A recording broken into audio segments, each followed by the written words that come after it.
देखिए, ऐसा करने के लिए मेम साहब ने बताया था। क्या मेम साहब ने कहा था ये सब करने के लिए? लेकिन काव्या को ये सब करने की क्या जरूरत पड़ गई? काव्या, काव्या, अरे कहाँ मर गई? ए आ रही हूँ। क्या हो गया, तो चिल्ला क्यों रहे हो? आपके भाई कब आए? नमस्ते भैया। हाँ, और एक बात बताओ, थोड़ी देर पहले मेरा भाई घर पे आया था, तो तब तुमने इसको वापस क्यों भगा दिया यहाँ से? हाँ नहीं नहीं, बीवी कैसी बातें कर रहे हो तुम? भला मैं कि तुम्हारे भाई को धक्के मार के बाहर निकालूंगी? मैं तो ऐसा कुछ भी नहीं किया। मुझे तो पता चल रहा है कि भैया आए हुए हैं। अरे चुप करो काव्या, और कितना झूठ बोलोगी? हाँ, रामू ने ना तुम्हारी सच्चाई के बारे में मुझे पहले ही बता दिया। हाँ, निकाला मैंने तुम्हारे भाई को इस घर से बाहर। भला और मैं क्या करती?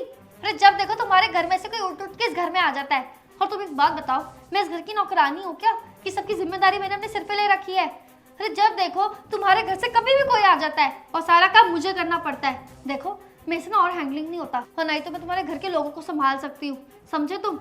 काव्या, ये घर जितना तुम्हारा है ना, उतना मेरे भाई का भी है। और मेरे भाई का जब मन करेगा ना, वो तब इस घर में आ सकता है, और उसे इस घर में आने से कोई रोक नहीं सकता। समझ में आई बात? और अगर तुम्हें मेरे भाई से इतनी दिक्कत है ना, तो एक काम करो, अपना बोरिया बिस्तर उठाओ और तुम यहाँ से निकल जाओ, क्योंकि मेरा भाई तो अब मेरे साथ इस घर में ही रहेगा। नहीं नहीं शिवम, प्लीज मुझे माफ कर दो। मेरे को इस घर से बाहर मत निकालो शिवम। मैं कहाँ जाऊंगी? मेरे पास तो कोई रहने के लिए ठिकाना भी नहीं है। Please please please. ठीक है, आखिरी बार माफ कर रहा हूँ, लेकिन हाँ याद रखना, आइंदा से कभी कोई ऐसी दोबारा हरकत मत करना जिससे मैं तुम्हें सच में घर से निकाल दूँ। समझ में आई बात?